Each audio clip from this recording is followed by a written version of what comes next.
13 days. That's all the time Catherine de' Medici had left when her son, King Henry III, burst into her sick room on December 23, 1588. His hands were still trembling as he confessed that he'd just murdered the most powerful man in France, the Duke of Guise, the Queen Mother, who had controlled French politics for 3 decades, who had survived 8 civil wars, who had outlasted every single one of her enemies, now lay dying in her bed at the Château de Blois, drowning in her own lungs. She could only whisper 8 words that would haunt her son until his own assassination 8 months later. "You have cut, but you must sew." She knew what he didn't. She knew this single act of violence would destroy everything she had spent her life building. And she had exactly 13 days to watch it all collapse while her body literally decomposed from the inside out. But to understand the true horror of Catherine de' Medici's final days, we need to go back just 4 months, to September 1588. This was the moment when the most powerful woman in Europe discovered she was both politically dead and physically dying, and that the 2 conditions were now in a race to see which could destroy her first. Picture the Louvre Palace on September 8, 1588. In one wing, King Henry III is secretly meeting with his closest advisors, preparing to dismiss every single minister in his government. In another wing, his mother, Catherine, lies in bed with what her physicians are calling a severe lung infection. She is completely unaware that her son is about to end her 30-year grip on French power without even telling her. The dismissal happened that afternoon. Every minister gone, no warning. No consultation with the woman who had effectively ruled France through 3 of her sons. When Catherine finally learned what had happened, likely from a servant rather than from Henry himself, she understood immediately. This wasn't just a reorganization of government. This was matricide by bureaucracy. For 3 decades, Catherine de' Medici had been the spider at the center of France's web. She'd ruled as regent for her son Charles IX when he was just 10 years old. She'd skillfully maintained her power even after he came of age. When Charles died at 23, some whispered she'd poisoned him. Though no evidence ever surfaced, she smoothly transitioned to controlling his younger brother, Henry III. Foreign ambassadors knew that to negotiate with France meant negotiating with Catherine. The Venetian ambassador once wrote that it is she who is everything ... The king defers to her in everything. Now at 69 years old, she commanded nothing, not even the attention of her own son. Meanwhile, in her chest, something was building. Not just fluid, though that was accumulating too, slowly filling the space between her lungs and her chest wall, making every breath a struggle, but also a growing sense of dread. The political landscape was shifting beneath her, and the new center of gravity was a man named Henry, Duke of Guise. Guise was handsome, charismatic, a celebrated war hero, and the leader of the ultra-radical Catholic League. To the people of Paris, he was more of a king than the actual king. He was everything Catherine's son Henry was not: decisive, popular, and devoutly Catholic. For years, Catherine had played a delicate game, balancing the power of the Guise family against the Protestant Huguenots and her own royal sons. It was a tightrope walk over a chasm of civil war, and she was the master acrobat. But in May 1588, she had slipped. The Duke of Guise marched his troops into Paris in defiance of a direct royal order. The city erupted in celebration, an event known as the Day of the Barricades. The people of Paris literally built barricades in the streets to protect Guise and prevent the king's troops from entering. King Henry III was forced to flee his own capital in humiliation. Catherine, ever the negotiator, stayed behind, trying to broker a peace. But the deal she struck was a disaster. It forced her son, the king, to name the Duke of Guise as the lieutenant general of the kingdom, essentially making him the head of the military and the second most powerful man in France. The king was furious, feeling utterly betrayed by his mother. This was the context for her dismissal in September.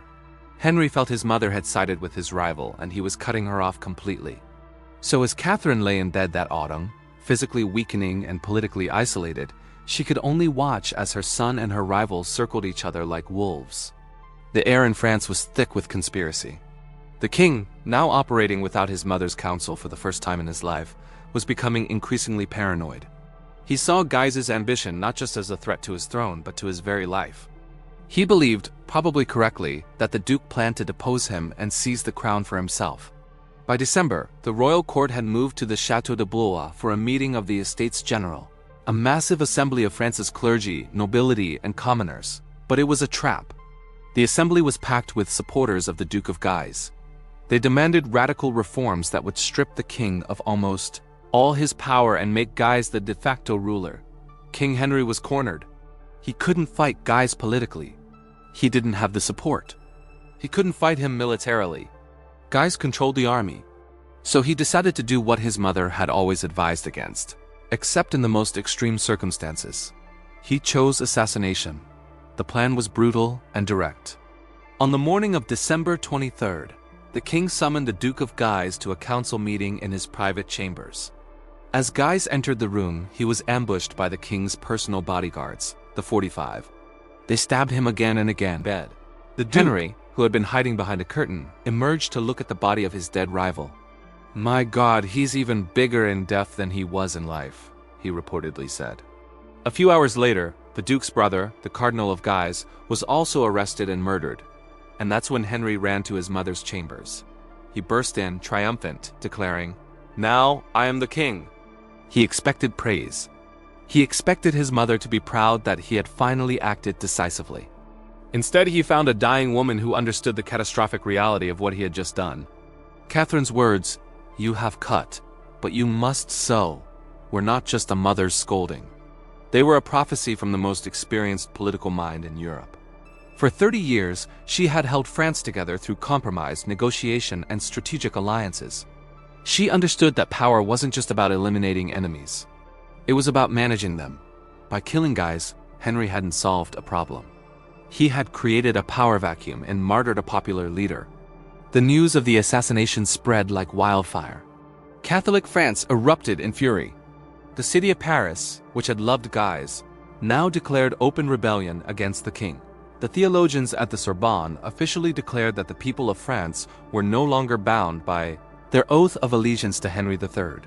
He was no longer their king. He was a tyrant and a murderer. The Catholic League, now led by Guise's younger brother, had a martyr and a cause.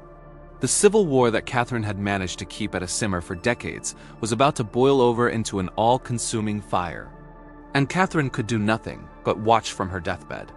Her illness, which her doctors had initially diagnosed as a lung infection, was likely a form of pleurisy complicated by gangrene. Her body was failing her as spectacularly as her life's work. The pain must have been immense, the breathing and agony.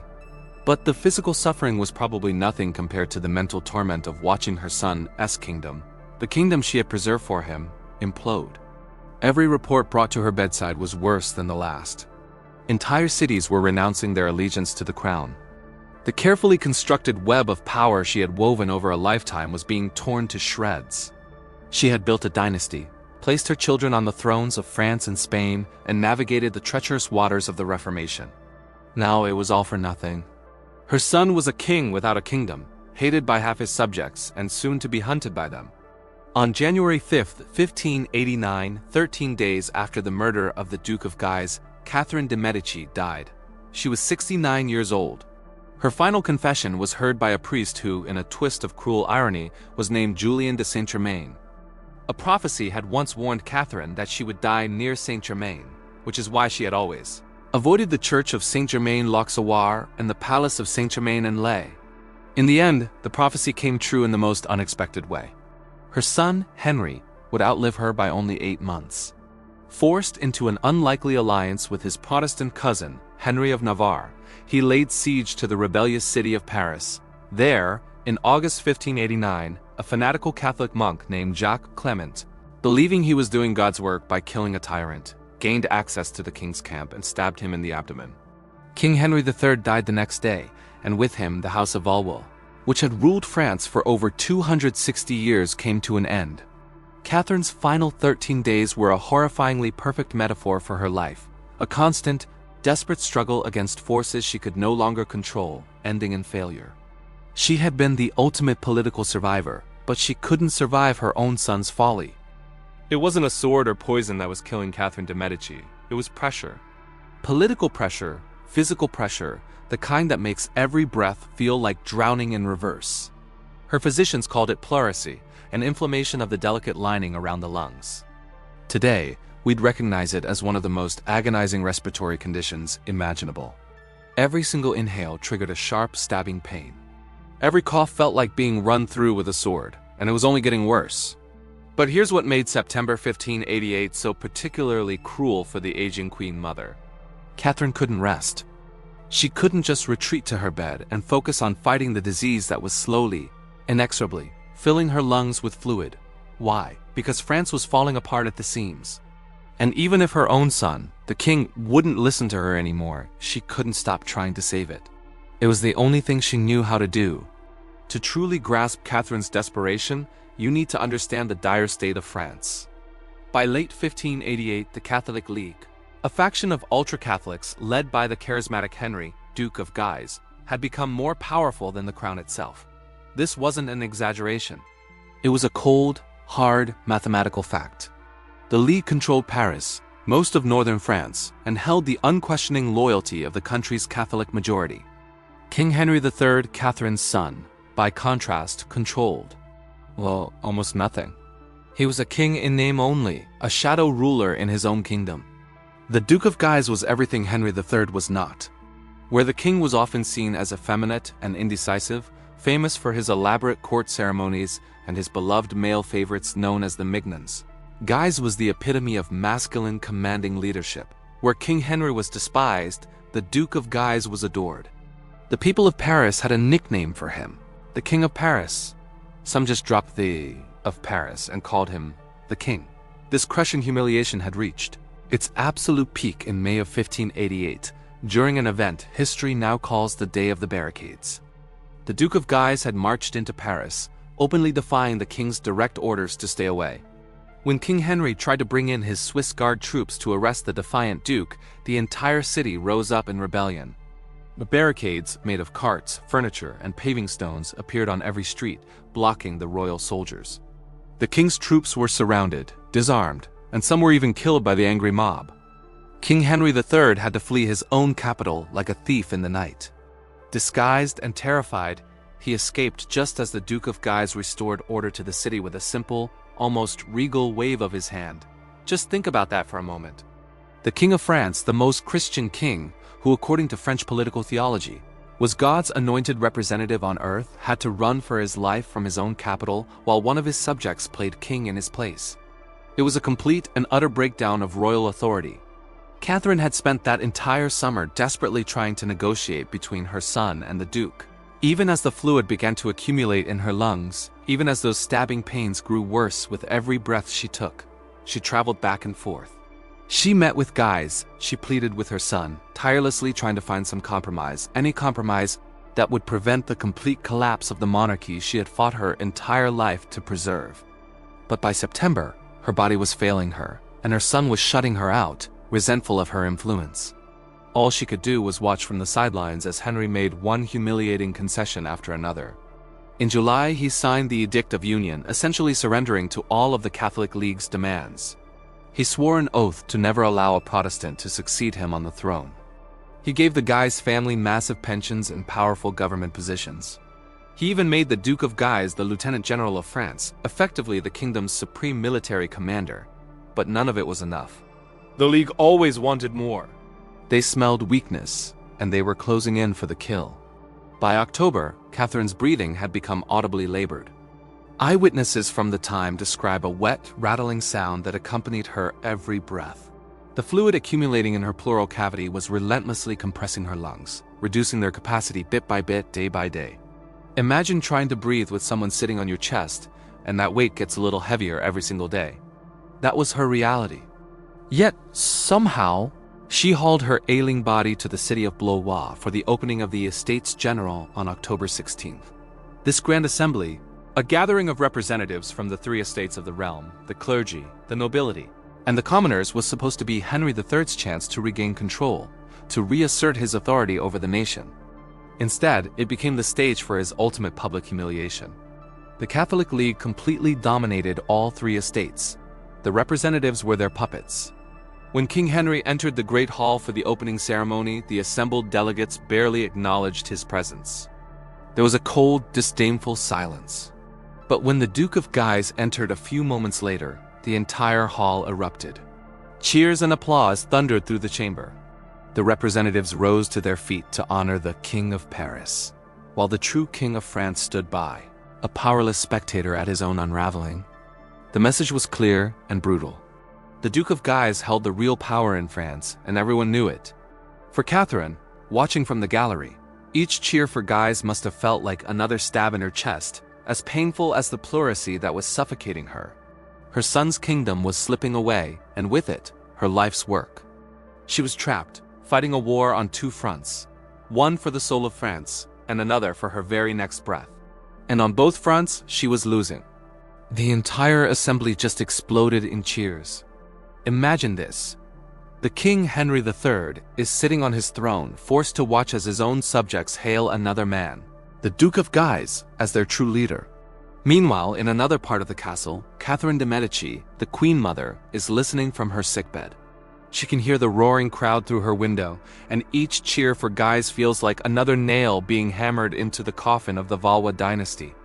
This is the dynasty she has poured her entire life into protecting, and now it's crumbling right before her eyes, or rather right outside her window. Almost immediately, the Estates General, this assembly of nobles, clergy, and commoners, starts to dismantle royal power piece by piece. They don't just ask, they demand that the king reconfirm every single concession he ever made to the Catholic League, Guise's political machine. Then, they propose these radical reforms.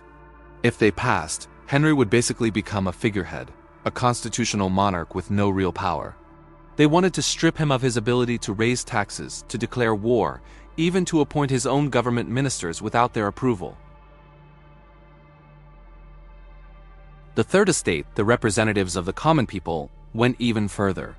They flat out refused to approve any new taxes to fund the ongoing war against the Huguenots, the French Protestants. This was a devastating blow. Without money, the crown was effectively bankrupt, unable to pay its soldiers or run the country. It was a total shutdown, 16th century style. For King Henry, every single day brought a new, stinging humiliation. The Duke of Guise, on the other hand, was living his best life. He strutted through the royal castle as if he owned the place. He'd hold his own court in chambers that were even grander than the king's. It got so bad that foreign ambassadors, when they arrived in Paris, would go to pay their respects to Guise *, before * they went to see the king. Some of them didn't even bother visiting King Henry at all. Can you imagine the insult? The King of France, ignored in his own palace. All this time, Catherine is confined to her bed. Her lungs are slowly, painfully filling with fluid, a condition we now know as pleurisy. She can't do anything but lie there and listen to the constant stream of reports, each one detailing a fresh disgrace, a new erosion of her family's power.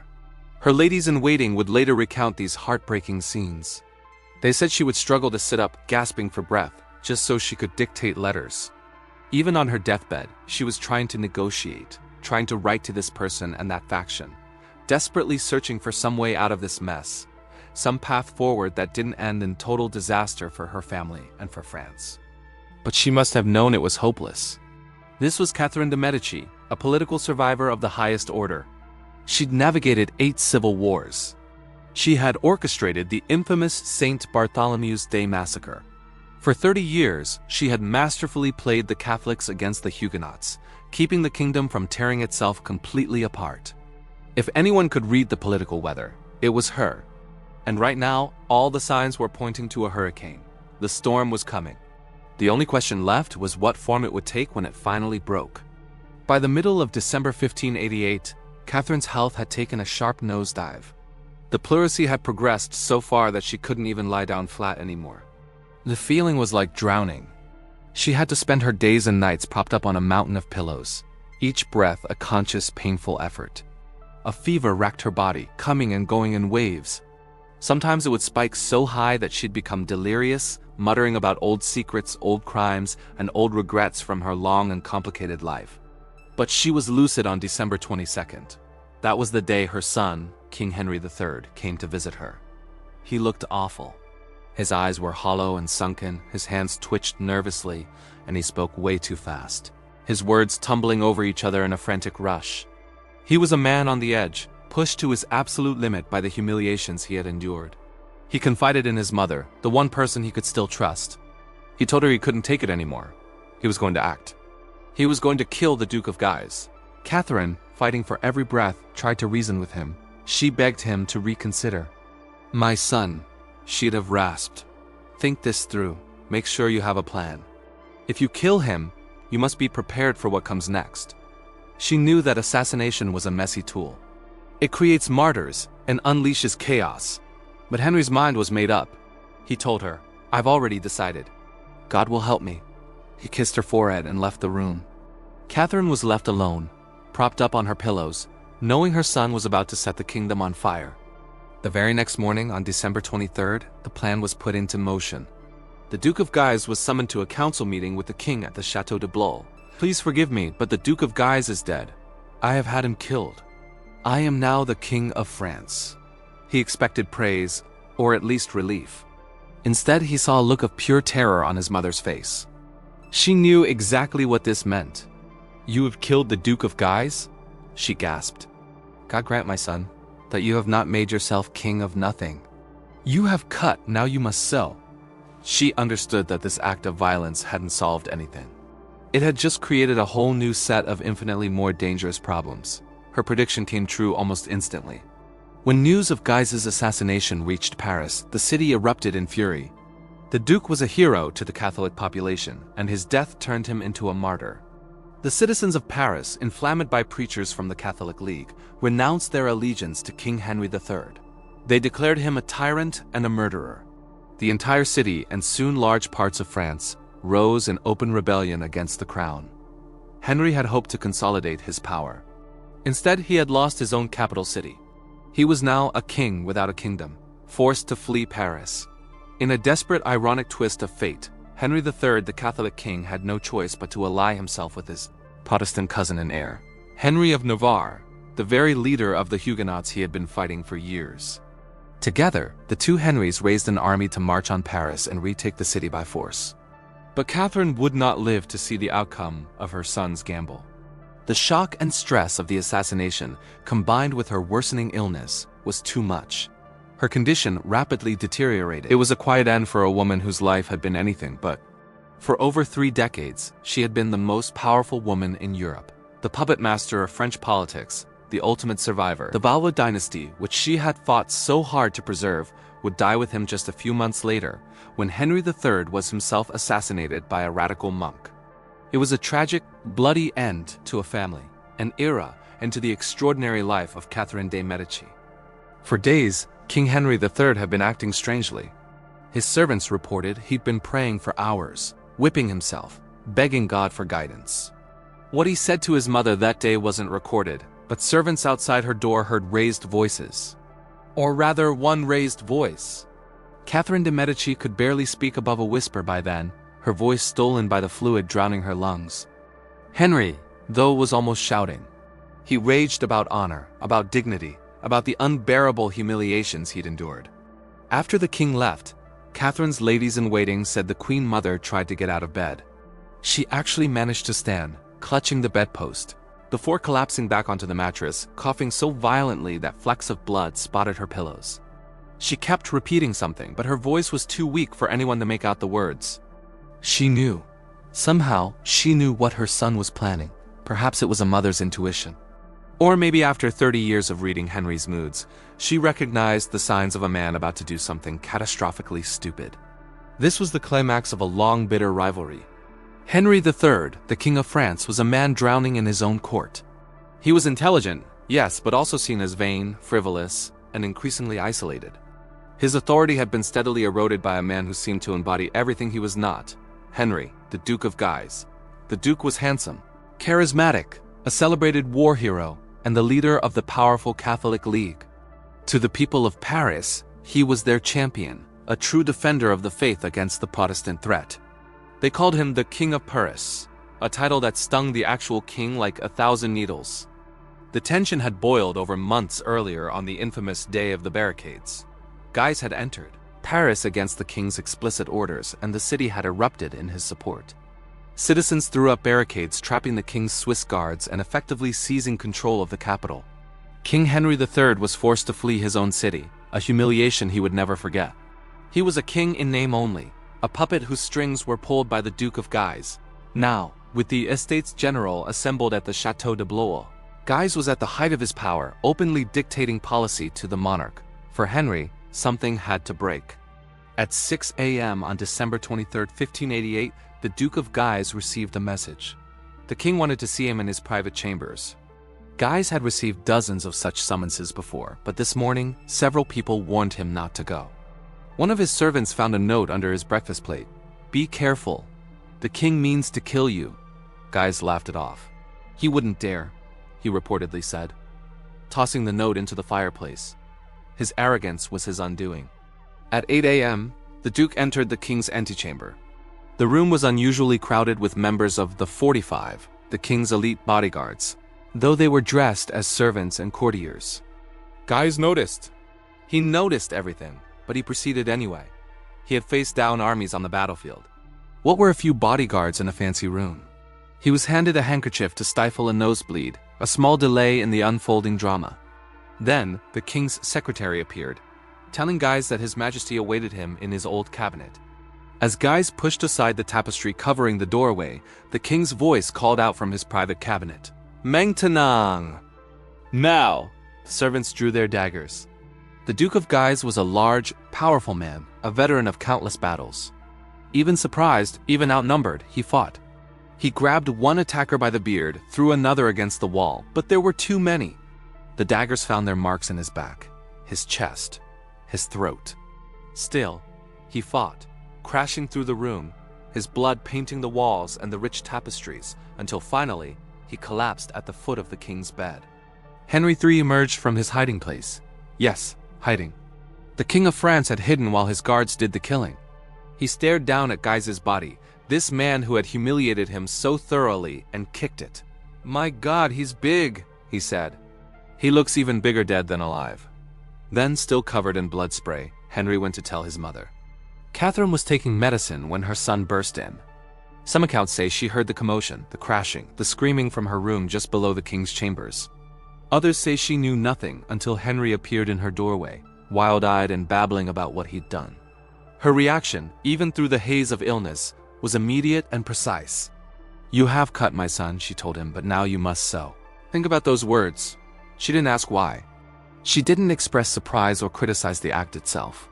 Her mind went straight to the political consequences, to the impossibility of the task ahead. You've cut the fabric of France by killing its most popular leader. Now try to stitch it back together. She knew what Henry apparently didn't. You cannot assassinate your way out of political weakness. The Duke of Guise wasn't just a man. He was a symbol, a champion of Catholic France. His death wouldn't end the Catholic League. It would give it a martyr. "God grant that you have not become king of nothing," she whispered. Within hours, her prophecy began coming true. Word of the assassination spread through Blois like fire. The other deputies of the Estates General barricaded themselves in their rooms, terrified they were next. The Duke's brother, the Cardinal de Guise, was arrested and would be executed the next day, on Christmas Eve. His body burned and ashes scattered in the Loire to prevent the creation of relics. When Paris heard the news, the city didn't cower in fear. It exploded in rage. Preachers in every parish condemned Henry III as a heretic, a monster, the true enemy of God. His name was struck from public prayers. Effigies of him were burned in the streets. The Catholic League, far from being broken, was now energized by righteous fury. They had their martyr, and they had their cause. They declared the throne vacant and prepared for all-out war. Henry had thought killing Guise would make him king again. Instead, it sealed his fate. He had eliminated his rival but had unleashed a force he could not control. He was now a king without a capital, without the support of the majority of his people, hunted by the very league he had tried to decapitate. Catherine de Medici didn't live to see the final act. She died just 13 days later, her final prophecy hanging in the air. Henry III, the king of nothing, was forced into an unlikely alliance with his Protestant heir, Henry of Navarre. Her death was not a peaceful passing at a grand palace, but a slow, horrifying descent, mirroring the collapse of the kingdom she had fought so hard to preserve. For 30 years, Catherine de Medici had been the ultimate power broker in France. A queen, a regent, a mother to 3 kings, she navigated the treacherous currents of religious wars, courtly intrigue, and political assassination with unmatched skill. But in the final days of 1588, her power and her body began to fail her in the most brutal way imaginable. It all started with a cold, or so it seemed. But this was no ordinary illness. It was a vicious pleurisy, an infection that filled her lungs with fluid, slowly drowning her from the inside out. As the year drew to a close, Catherine was confined to her bed in the Château de Blois, trapped within her own suffocating body. Outside her chambers, the court tried to maintain a facade of normalcy. Gifts were exchanged in hushed tones, but an unspoken terror hung in the air. Their world, Catherine's world, was crumbling. Just days before, her son, King Henry III, had made a fateful decision.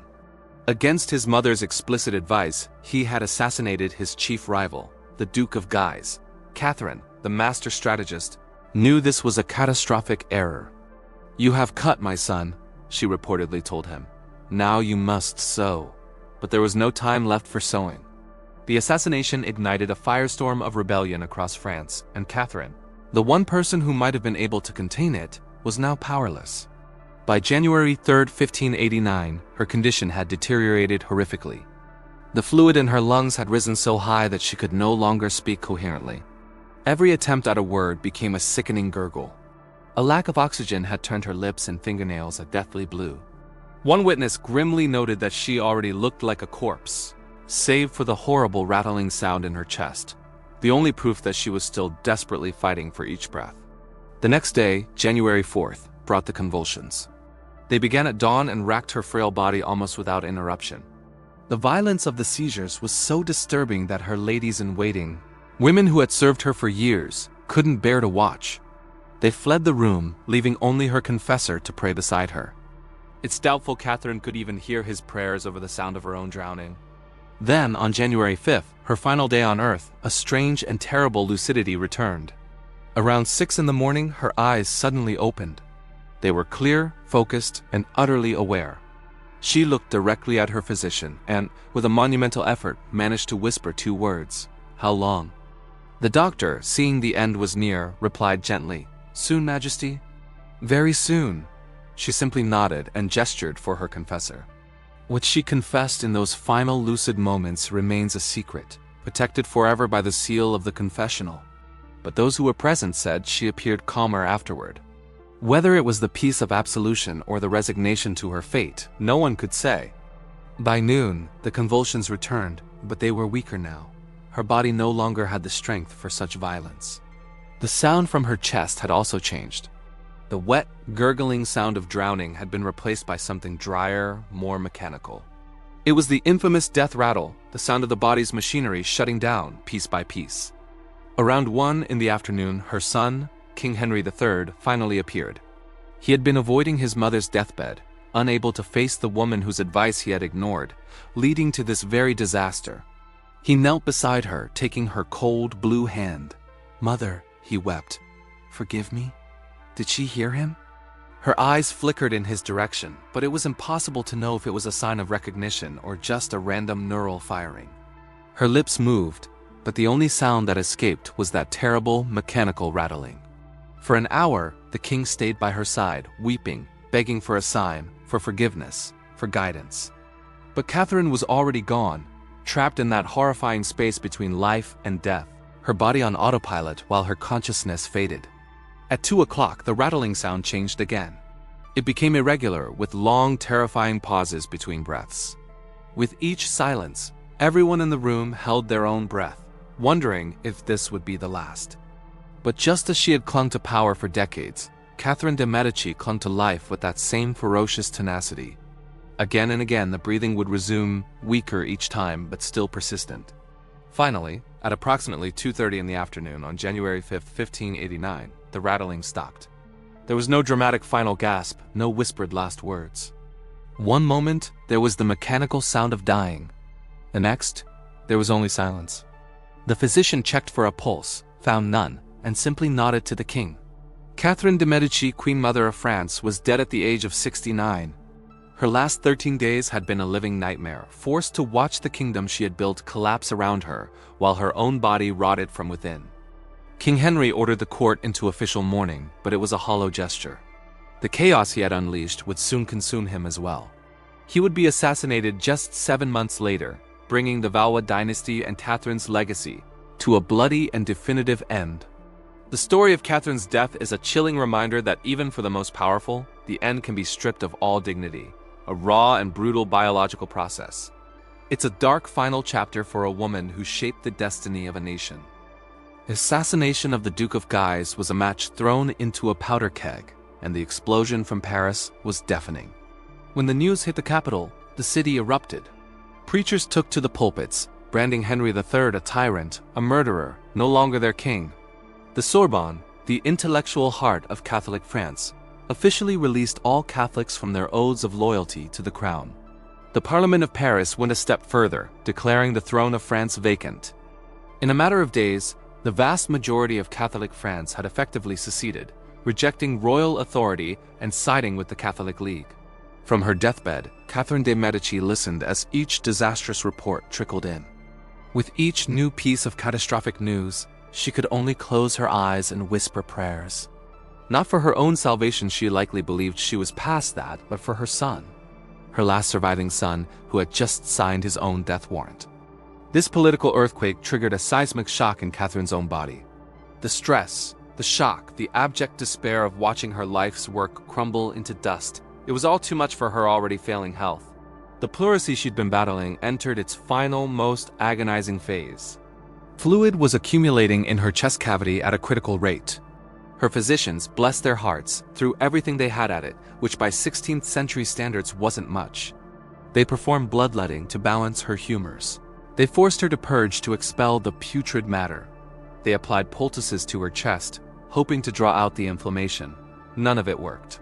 In fact, most of it probably made things worse, weakening her further when she desperately needed every ounce of strength just to draw a single breath. The infection wasn't contained to her lungs anymore. Contemporary accounts, though grim, describe a horrifying smell beginning to emanate from her body, the unmistakable stench of internal decay. Her flesh was, quite literally, beginning to rot from the inside out while she was still alive. Her servants had to burn strong incense around the clock just to make the room bearable for visitors. But Catherine herself, drowning in her own fluids, probably couldn't smell a thing. While the rest of Catholic Europe celebrated the birth of Christ, Catherine lay in her bed, gasping for air. She was forced to listen to the relentless drumbeat of bad news, city after city declaring against her son. Orleans, Toulouse, Amiens. One by one, the major centers of France fell to the League. The ultimate blow would come later when the Pope himself excommunicated Henry III, officially casting him out from the Catholic Church. Even in this state, Catherine fought. She tried to dictate letters, her mind still clinging to the hope of negotiation, of salvaging something, anything, from the wreckage. But her moments of clarity were becoming shorter, swallowed by waves of delirium. When the fever spiked, she was no longer in the Château de Blois in the winter of 1588. Suddenly, she was a young girl back in Florence. Then, she was at her grand wedding to Henry II in 1533. And then, most terrifyingly, she was back in the bloody chaos of the St. Bartholomew's Day massacre in 1572. The confessions she supposedly made during these delirious episodes became the stuff of legend, though historians still debate their authenticity. Did she really admit to poisoning Jeanne d'Albret, the Queen of Navarre? Did she detail other assassinations, other dark plots? It's hard to say. What we know for sure is that she said things, terrible things, that made even her most devoted ladies-in-waiting deeply uncomfortable, sometimes forcing them to flee the room. The cruelest part was her awareness during the lucid intervals. She would suddenly snap back to reality, her eyes focusing, recognizing the faces around her. When her attendants would stay silent, either unwilling or unable to repeat her feverish ramblings, she would become agitated. Physicians had no explanation. A modern doctor might recognize these as symptoms of severe hypoxia, her brain literally starving for oxygen as her lungs failed. But all her doctors could do was hold her down and wait for the seizure to pass. In the moments between these fits, she would sometimes become eerily, almost supernaturally calm. On New Year's Eve, December 31st, she reportedly told her confessor, "I am ready." But ready for what? Was it death? Judgment? Or was she simply ready for the unimaginable suffering to finally end? January 1st, 1589, delivered one last cruel twist of irony. In the French court, it was traditional to exchange gifts on New Year's Day, not Christmas. This year, there were no gifts. This year, she could only lie in her bed, drowning, while the court she had dominated for decades carried on without her. Henry III, either out of denial or a profound lack of awareness, decided to proceed with the gift-giving ceremony as usual. He even sent a lavish present to his mother's chambers. Her ladies-in-waiting accepted it on her behalf. Catherine was far beyond caring about such earthly matters. A strange legend surrounds her final days. It's said that her astrologer, Nostradamus, had once warned her that she would die near Saint-Germain. Because of this prophecy, Catherine had meticulously avoided any place named Saint-Germain her entire life. She refused to set foot in the Château de Saint-Germain-en-Laye, and even abandoned construction on a palace near the church of Saint-Germain-l'Auxerrois in Paris. Upon hearing this, the story goes, Catherine knew her time had come. She understood that you can't outrun destiny. On the morning of January 5, 1589, at the age of 69, Catherine de' Medici's long and brutal struggle finally ended. Her last words were not recorded. She simply slipped away. Her death, much like her life, was shrouded in chaos. August 1589, a fanatical Dominican friar, believing he was carrying out God's will, assassinated the king. With his death, the House of Valois, which had ruled France for over 260 years, came to an end. Catherine's life's work to preserve the Valois dynasty and secure the throne for her sons had ultimately failed. But in the ashes of her ambition, a new France would eventually rise. It was a legacy of blood, intrigue, and survival, as complex and contradictory as the woman herself. The death of a queen is supposed to be a grand, somber affair. A kingdom in mourning, a lavish funeral, a legacy etched in stone. But for Catherine de' Medici, one of the most powerful women in French history, her end was anything but grand. It was a quiet, almost pathetic fizzle, a prelude to an even more ignominious fate after death. When Catherine died in January 1589 at the Château de Blois, the French court was a ghost town. Her son, King Henry III, had just assassinated his rivals, the Duke and Cardinal de Guise, right there in the same castle. Terrified of being associated with a king who'd committed such a brazen act, most of the nobility had fled. The few who remained went through the motions of mourning, dressed in black and attending services, but their thoughts weren't on the deceased Queen Mother. They were on survival. Catherine's body itself became an immediate political problem. Royal tradition dictated she be buried in the Basilica of Saint Denis near Paris, the hallowed resting place of French monarchs. But Paris was in open rebellion against Henry III, attempting to transport the Queen Mother's body through hostile territory would have been a suicide mission. So Catherine remained at Blois, her body prepared for a burial that might never happen. The process was grim.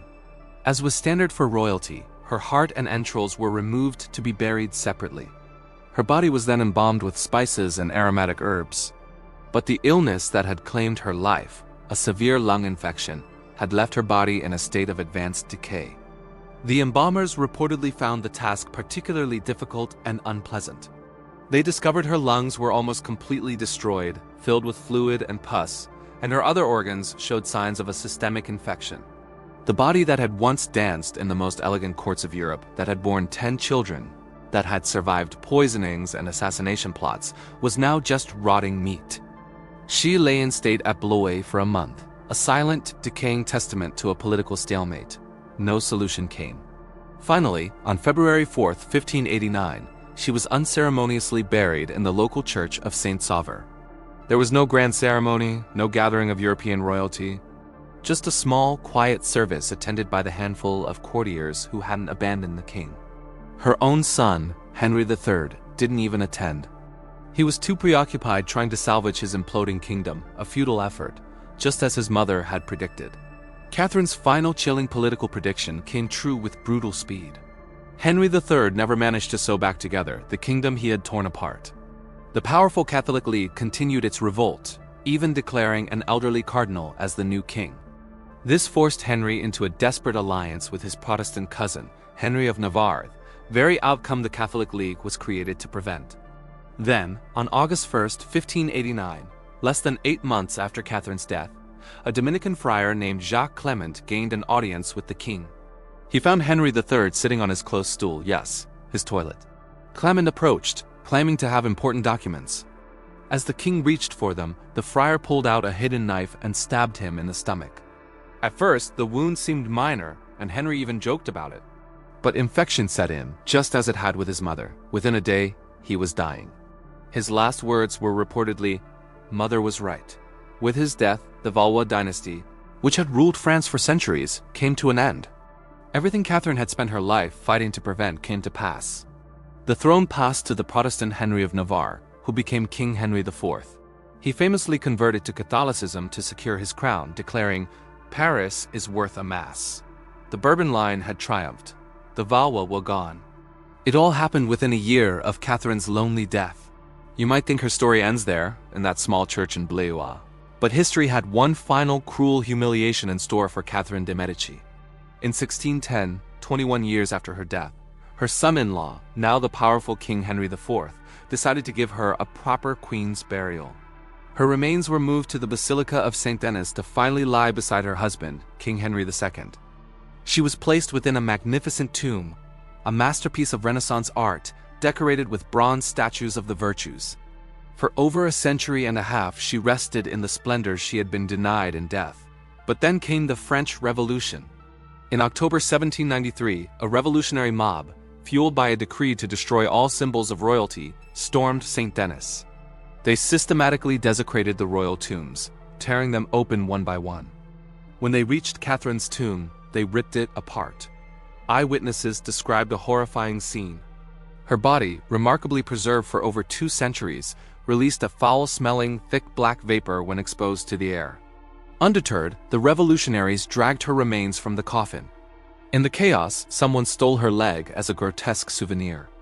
The rest of her body was unceremoniously thrown into a common mass grave outside the basilica, along with the remains of 46 kings, 32 queens, and dozens of other royals. To accelerate decomposition and erase even their physical existence from history, quicklime was poured over the bodies. The woman who had effectively ruled France for 30 years was reduced to anonymous bones in a pit. Years later, in 1817, after the monarchy was restored, King Louis XVIII ordered the mass graves to be excavated. But the quicklime had done its work all too well. The remains were so degraded, so intermixed, that identifying any individual was impossible. All the bones, kings, queens, allies, and enemies were gathered together and placed in a single ossuary in the crypt of St. Denis, where they remain to this day. Catherine de' Medici's final resting place is a shared box of bones. Her remains are indistinguishable from those of her husband, her sons, her rivals, and the very monarchs who came after her dynasty fell. A woman of immense power, a master of political maneuvering, a survivor, ultimately could not escape the great equalizer. Her final legacy is not a grand tomb, but a shared grave, a stark reminder that in the end, history has the final, and often the cruelest, say. January 5, 1589, in the cold, damp rooms of the Château de Blois, a queen is dying, but this isn't a peaceful passing. It's a slow, agonizing descent into hell, a 4-month battle against an invisible enemy that is rotting her from the inside out. This is the story of the final days of Catherine de' Medici, one of history's most formidable women, and how a simple lung infection brought the Black Queen of France to her knees. What killed Catherine de' Medici? The official cause was pleurisy, an inflammation of the lining around the lungs. But her case was far more severe. She developed what doctors today call complicated pleurisy with pleural effusion, a massive buildup of fluid in the space around her lungs. And given the horrific smell that witnesses described, this fluid was almost certainly infected. This condition is known as empyema. Imagine trying to breathe with a heavy weight pressing down on your chest, a weight that gets heavier every single day. That's what Catherine endured. Her lungs couldn't expand. Oxygen levels plummeted. Carbon dioxide built up in her blood, poisoning her system. Her brain, starved of oxygen, began to malfunction. This explains the delirium, the confusion, and the convulsions that horrified her attendants. The rotting from the inside wasn't just a figure of speech. It was a grim reality. In the 16th century, without antibiotics or modern drainage procedures, this condition was a death sentence. The infection would inevitably spread, leading to sepsis, organ failure, and the overpowering stench of internal decay. The treatments she received were not just useless. They were harmful. Bloodletting, purging, and applying heated cups to her chest only weakened her further. The bloodletting was particularly disastrous. Her body desperately needed every red blood cell to carry what little oxygen her compressed lungs could take in. Draining her of blood likely hastened her death. It's a tragic irony that today, modern medicine could have saved her with ease. A course of antibiotics, a simple procedure to drain the infected fluid, maybe some oxygen support. She would have been back on her feet within weeks. Instead, she suffered 4 months of escalating agony, slowly drowning in her own body while her life's work crumbled around her. To truly grasp the tragedy of Catherine's end, you have to understand who she was. This wasn't just any queen dying. This was one of the most brilliant and ruthless political operators in European history, reduced to utter helplessness. She arrived in France as a 14-year-old Italian orphan, an outsider mocked by the French nobility as the merchant's daughter, who never let her forget she wasn't one of them. Her marriage to the future King Henry II was a public humiliation. He was openly infatuated with his mistress, Diane de Poitiers, who was 20 years his senior and wielded more power at court than the actual queen. For the first 10 years of their marriage, Catherine was barren, a fatal flaw for a royal wife that put her under the constant threat of annulment. She tried everything to conceive, including some truly bizarre and desperate fertility treatments. Finally, in 1544, she gave birth to her first child, and then, astoundingly, 9 more over the next 12 years, securing her position. After her husband's sudden death in a jousting tournament, Catherine, dressed in black for the rest of her life, stepped out of the shadows and onto the main stage. As regent for her young sons, she navigated France through the brutal wars of religion. For over 30 years, she played Catholic against Protestant with Machiavellian genius. She ordered massacres when she deemed them necessary, like the infamous St. Bartholomew's Day massacre, but also brokered peace when it served her purpose. Her single-minded goal was always the same: to keep her family, the Valois dynasty, on the throne of France. Foreign ambassadors called her the cleverest woman in Europe. Her enemies had other names: the Black Queen, Madame la Serpent, the Florentine shopkeeper. But by late 1588, her legendary cleverness had reached its limit. The political situation had spiraled out of her control. Her own son, King Henry III, had just assassinated her chief rival, the Duke of Guise, an act of desperate violence that shattered the delicate balance she had spent 3 decades building. Her body had betrayed her, and her son had destroyed her legacy. The woman who had once danced until dawn at lavish court festivals could now barely lift her head from her pillow. The woman who had ridden thousands of miles across France to negotiate between warring armies could no longer walk across her own room. The woman whose whispered words had decided the fate of kingdoms could now only speak in a raspy death rattle. As she lay dying, the objects in her room told the story of her extraordinary life. There was her famous collection of talismans and astrological charts. A devout believer in the occult, she had employed the legendary Nostradamus as her court astrologer. These charts had guided her political maneuvers for decades, but now they lay useless, unable to predict or prevent her own agonizing end. Nearby was her correspondence desk. Over 6,000 of her letters survive today, one of the largest collections from any 16th century figure. Even in her final days, between fits of delirium, she dictated letters, still trying to govern, to negotiate, to control events from her deathbed. Her last coherent letter, dated December 31st, 1588, was a plea to Catholic nobles to remain loyal to her son, despite his catastrophic actions. On the walls hung portraits of her family. Her husband, Henry II, dead for 30 years. And her children, so many of them gone. Francis II, dead at 16. Charles IX, dead at 23. Elizabeth, dead in childbirth at 23. Claude, dead at 27. Louis and Joan, dead in infancy. She had outlived her husband and 8 of her 10 children. She had seen 3 of her sons become king, and she would outlive them all. The portraits were a silent testament to a life defined by power, but also steeped in loss. On that cold January morning, the matriarch who had fought so hard for her family and her crown finally succumbed. Catherine de Medici's death was not the quiet end of a revered monarch. It was a violent, squalid, and lonely conclusion to a life lived at the very center of power. It was a stark reminder that in the end, no amount of wealth, intelligence, or political cunning can hold back the inevitable decay of the human body. The Black Queen, who had ruled France with an iron will, was ultimately conquered by a microscopic foe she couldn't see, manipulate, or outmaneuver. Catherine de Medici was dying. Her twin daughters, Victoria and Joan, were long gone, dead within weeks of their birth. Her favorite son, the Duke of Anjou, was gone. Her daughter Elizabeth, Queen of Spain, gone. Her other daughter, Claude, gone. Her husband, King Henry II, gone. Her son, King Francis II, gone. Her other son, King Charles IX, also gone. She had outlived nearly everyone she had ever loved. Her daughter Margaret was still alive, but they were estranged. And now, she knew her last surviving son, King Henry III, the one she had poured all her hopes into, would soon follow her into the abyss. Who watched this once mighty queen die? Not the throngs of nobles who had once crowded her court, desperate for a sliver of her attention. Most had fled in the chaos following the assassination of the Duke of Guise. The witnesses to her final, agonizing moments were her servants and a few loyal ladies-in-waiting who recorded the horrific details we still have today. There was Madame de Guercheville, who had served Catherine for 20 years. Her account is one of the most detailed. She described the putrid smell that filled the room, a stench so powerful that servants would faint upon entering. She wrote of the convulsions that racked Catherine's body, so violent they actually broke one of the bedposts. And she described Catherine's eyes in those final hours clouded with the milky film of approaching death, yet somehow still aware, still suffering. Then there was Dr. Cavriana, Catherine's physician. He clinically documented the medical progression of her illness. His notes described the fluid he drained from her lungs, thick, yellow-green, and foul-smelling.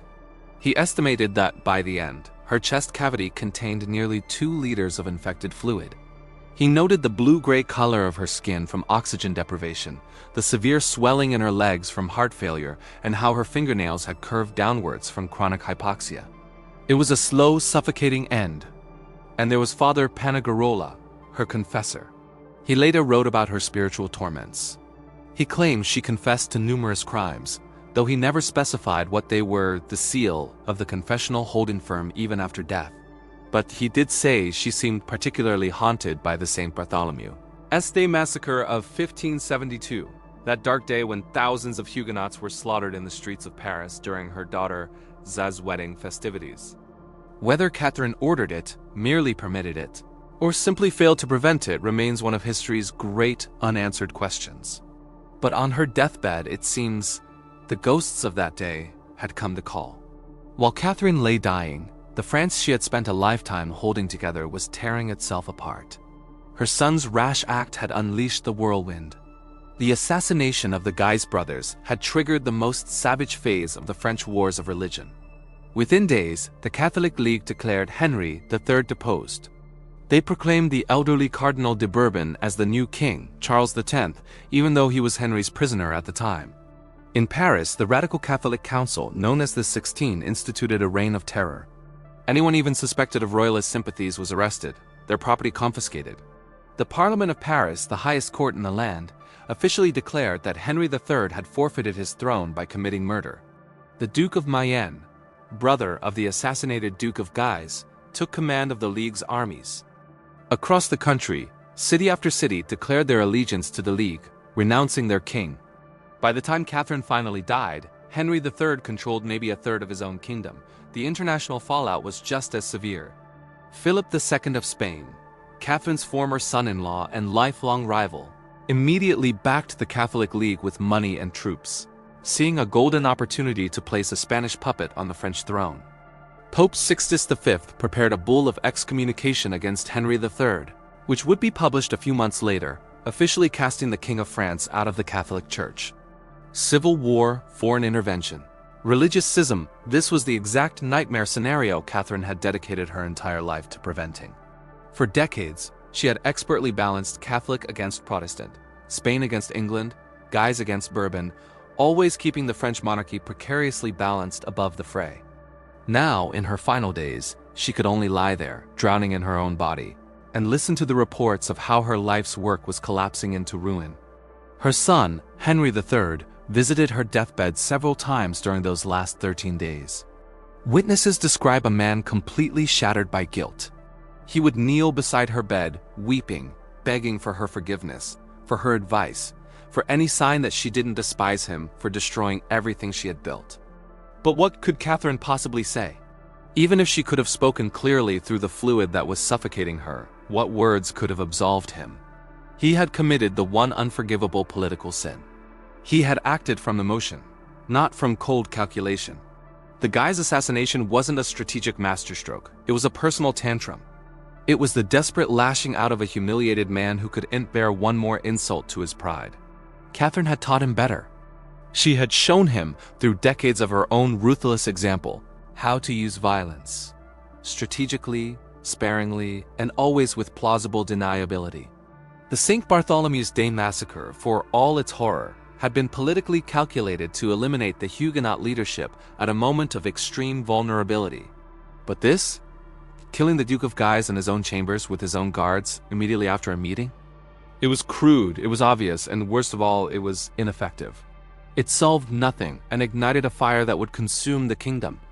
One account says that during Henry's last visit on January 4th, Catherine managed to grip his hand with a surprising surge of strength, pulling him close. Her lips moved, but only that terrible, rattling gurgle emerged. Henry later claimed she said, "Be strong." But others who were in the room thought she said, "Be gone." Perhaps she said nothing at all, and Henry simply heard what his desperate, guilty conscience needed to hear. There's a legend about her final hours. It's probably not true, but it's too perfect not to share. It's said that Catherine de Medici, the so-called Serpent Queen, made one final prophecy on her deathbed. She supposedly told Henry that he would die in the same manner as he had killed by assassination, and more specifically, that he would die before the year was out. Whether she actually said it or not, the prophecy came true. Just 8 months later, in August 1589, a fanatical Dominican friar named Jacques Clement, believing he was carrying a secret message, was granted an audience with the king. As Henry leaned in to read the letter, the friar pulled out a dagger and plunged it into the king's abdomen. Henry III, the last of Catherine's sons, died the next morning. Catherine passed away on January 5, 1589, at the age of 69. Paris was so firmly in the hands of her enemies that she couldn't even be buried in the magnificent tomb she had designed for herself and her husband at the Basilica of Saint Denis. Instead, her body was quietly interred at Blois. It would be 21 years before her remains were finally moved to join her husband and the other kings and queens of France. She died in a world that was falling apart, a world she no longer understood, brought to ruin by the son she loved most. She had spent her life navigating the treacherous currents of power, a merchant's daughter who became the mother of 3 kings. She was a master of political theater, a ruthless survivor, and the architect of a dynasty. But in the end, all her plots, all her schemes, all her maneuvering couldn't save her family or her kingdom from their tragic destiny. Her final days were a grim testament to a brutal truth of power. It is a tide that eventually goes out for everyone, leaving only the wreckage behind. Whether Nostradamus truly said this, or if it was just a tale spun by historians who knew the outcome, the prophecy was chillingly accurate. Henry III was assassinated on August 1, 1589, stabbed by a monk named Jacques Clement. He died the next day, August 2nd, a mere 7 months after his mother. The similarities were uncanny. Both succumbed to infections after being wounded, Catherine's internal, Henry's external. Both endured prolonged agony instead of a swift end. Both died feeling their life's work had been for nothing. And both died practically abandoned by their courts, attended mostly by servants, not the nobility they had ruled. Contemporary accounts describe Catherine's illness as pleurisy with a pleural effusion, but modern historians have debated the underlying cause. Simple pneumonia that developed into empyema is the most likely culprit. However, some have suggested tuberculosis, given the long duration of her illness and the reported smell of decay. The immense stress of the political turmoil undoubtedly hastened her decline. The shock of the Duke of Guise's assassination, which happened when she was already severely ill, seems to have been the final blow, triggering a rapid deterioration. The convulsions she experienced in her final days suggest her brain was starved of oxygen, or perhaps sepsis was spreading from the lung infection. But ultimately, it wasn't just a disease that killed Catherine de Medici. It was the collapse of everything she had lived for. She had sacrificed it all: her reputation, her relationships with her own children, and arguably her soul to preserve the Valois dynasty and maintain the crown's authority. To die watching it all crumble, knowing her son's impulsive act of assassination had only made everything worse. must have been an agony far greater than any physical pain. Contemporary accounts repeatedly mention the horrific smell coming from Catherine in her final days. This wasn't entirely unusual for the era. Without modern medicine, many diseases produced terrible odors. But the specific descriptions of Catherine's case point to something particularly awful. The rotting from the inside that witnesses described was likely the smell of anaerobic bacteria in the infected fluid in her lungs. These bacteria produce gases that smell like rotting meat and sulfur. In a closed room, even with incense burning constantly, the stench would have been overpowering. For Catherine, this must have been a profound humiliation. She had always been meticulous about her appearance and hygiene, being one of the first French royals to bathe regularly, a habit she brought from Italy. The woman who introduced perfumed gloves to the French court, whose clothes were scented with expensive aromatics, was now producing a smell so foul that hardened courtiers fled her room. One of the saddest postscripts to Catherine's story involves the grand monument she had planned for her family. She commissioned a massive rotunda, 30 meters in diameter, to be built next to the Basilica of St. Denis. This velvet rotunda was meant to house magnificent tombs for herself, Henry II, and their children. Construction began in the 1560s, involving the greatest Renaissance artists of the time. Primaticcio designed it, and sculptors like Pierre Bontemps and Germain Pilon created the statues. It was to be her lasting monument to the dynasty she fought so hard to preserve. But the wars of religion interrupted the work. By the time Catherine died, only the basic structure was complete. Construction never resumed. The unfinished rotunda stood for over a century, slowly crumbling, a perfect, tragic metaphor for her political legacy. Finally, in the early 18th century, it was demolished, deemed a dangerous ruin. Only the tomb sculptures survived, moved inside the basilica. But even they couldn't escape history's judgment. During the French Revolution, they were vandalized, though later partially restored. Today, tourists often pass by Catherine's tomb with barely a glance. Completely unaware they're looking at the final failed ambition of one of history's most powerful women. After her death, Catherine de Medici's reputation went through a fascinating transformation. During her lifetime, she was feared and respected, if not exactly loved. But immediately after she died, as France plunged into the worst phase of the religious wars, she was blamed for everything. The massacres, the endless conflict, the collapse of royal authority, it was all laid at her feet. Protestant historians painted her as a monster, the evil architect of the St. Bartholomew's Day massacre, a poisoner who murdered her enemies with Italian cunning. The Black Legend of Catherine de Medici portrayed her as a Machiavellian schemer who corrupted France with foreign vices. Catholic historians weren't much kinder. They blamed her for not being Catholic enough, for attempting to compromise with heretics, and for weakening the true faith in France. The very policies she had created to prevent civil war were twisted and recast as its cause. By the 19th century, she had become a stock villain in popular culture, the wicked Queen Mother from Alexandre Dumas's novels, brewing poisons and plotting murders. The complexity of her actual political career was flattened into a caricature. It's only in the 20th and 21st centuries that historians have begun to reassess Catherine more fairly. Modern scholars now see her as a pragmatist, trying to govern a country that was nearly ungovernable. She was a woman exercising immense power in a world that didn't believe women should have any. She was a politician who valued stability over religious fanaticism in an age of zealots. When Catherine de Medici drew her last rattling breath on January 5, 1589, more than just a woman died. Her death marked the end of a certain kind of female power in European politics. A medieval model of queenship, where women could rule through their sons, where the Queen Mother was a recognized political force, and where soft power could be as effective as armies, died with her. The early modern state that rose from the ashes of the religious wars had no place for Catherine's style of governance.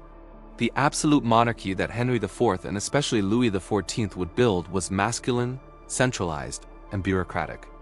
There would be influential royal mistresses, of course, but never again would a Queen Mother wield the kind of direct power Catherine had held for 30 years. In her final agony, drowning in her own fluids, watching her dynasty collapse, her body rotting from within while she was still alive, Catherine experienced personally what France was experiencing politically: the violent, painful death of the old order. The medieval world of personal monarchy, of negotiated power and religious compromise, was dying right alongside her. 8 months later, when Henry III was assassinated and the Valois line ended forever, the transformation was complete. Henry of Navarre had to fight for 4 more years to claim his throne, finally entering Paris in 1594 after converting to Catholicism.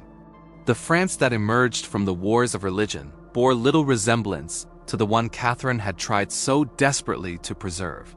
She had held it together for 30 years through sheer force of will and political skill.